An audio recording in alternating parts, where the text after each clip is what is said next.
Kuki amasung Meitei loumee nakan-nakanda law suminnare. Kanglupki irang asina maram oiraga haukiba chahi aniro matam asida sing amasung tampaki district singa tainaba mafamsingda Meitei amasung Kuki furupki anigi miyoi singa law singu tauba yadana lakhiba adu security ge ahenba forcing deploy tawkhibadage hauzik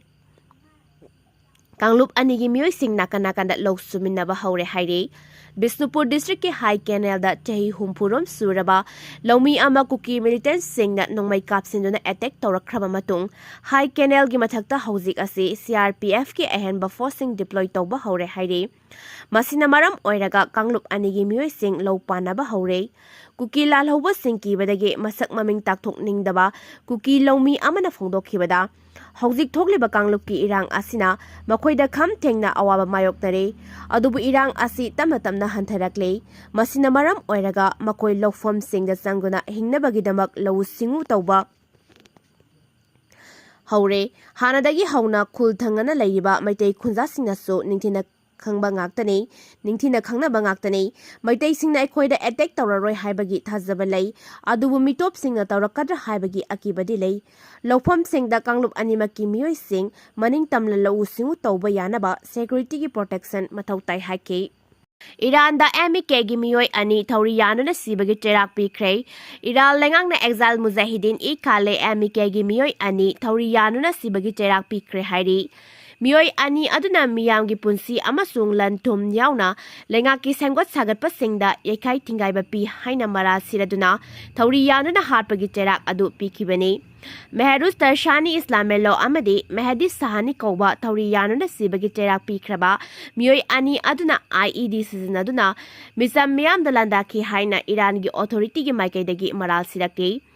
Iran kotna miyoi sing asina lengaki mayokta landana bagi sem saki haibagi maran sibaga loinana terrorist organization singda mateng pangsinduna leibak adugi ingtappa thugaina ba honai haibagi maralda sibagi cheirak pikhibani.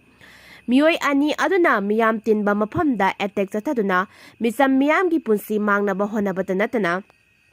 mang takhannaba honai haike mujahideen khale ase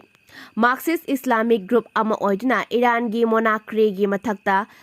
yaningdabagi thawong sing leptana chathaduna lakhibani kumja lising ama chamapan humphudara mapanda Islamic Revolution thokkibada MK na chauna mateng pangkhi group asina kumja lising ama chamapan marfuda mafam kayada bomb gi attack sing chathaduna miyoi kayagi punsi manghankhi haire. Sorada khana sainabagi thawdokta thangna yanbadage miyoi taruk soklei Kakching police station ge manung chanba sora kaithen manakta khana sainabagi thawdok amada thangna yanbadage machin manau ahum yauna miyoi taruk asok apan nangle haire.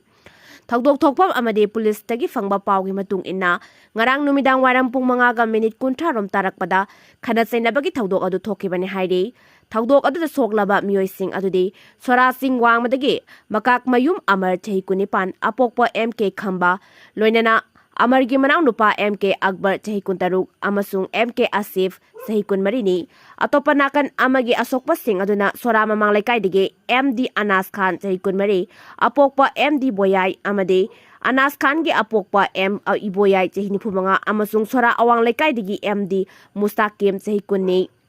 ngarang thokhiba thawdok adugi mamangda khana sainabagi thawdok laikhrei thawdok thokpamda police ki team chakchinduna irang adu laksin ki haire. Nong leptana tabadagi Imphal City gi mafam kaya isaw thokle ngarang ahing nongyaidagi hauna nong leptana taba asina maram oiraga Nambul Turen yauna Imphal City faudna seliba Turen singi imai hengatle adubu warning level gi makhada leire hojingmaki oina isaw asina khudongtiba yabagi phibam mayoknadrabaso Imphal gi mafam kaya da ising thumjinduna sathok chasinda khudongsa daba kaya mayoknare Nong leptana taba asina maram oiraga Sangonban Uripok Kwakaithen Andro Parking Palace Compound Kongbanandai bam yauna mafam kayada lambigi mathakta ising sele lambigi saruk ayamba ising thumjin khibana miyamda chathok chasinda hena khudongsa daba kaya mayoknare Imphal Valley da haukiba pungkun mari gi manungda yamna kanbadagi na mayai oirap phawba nong taki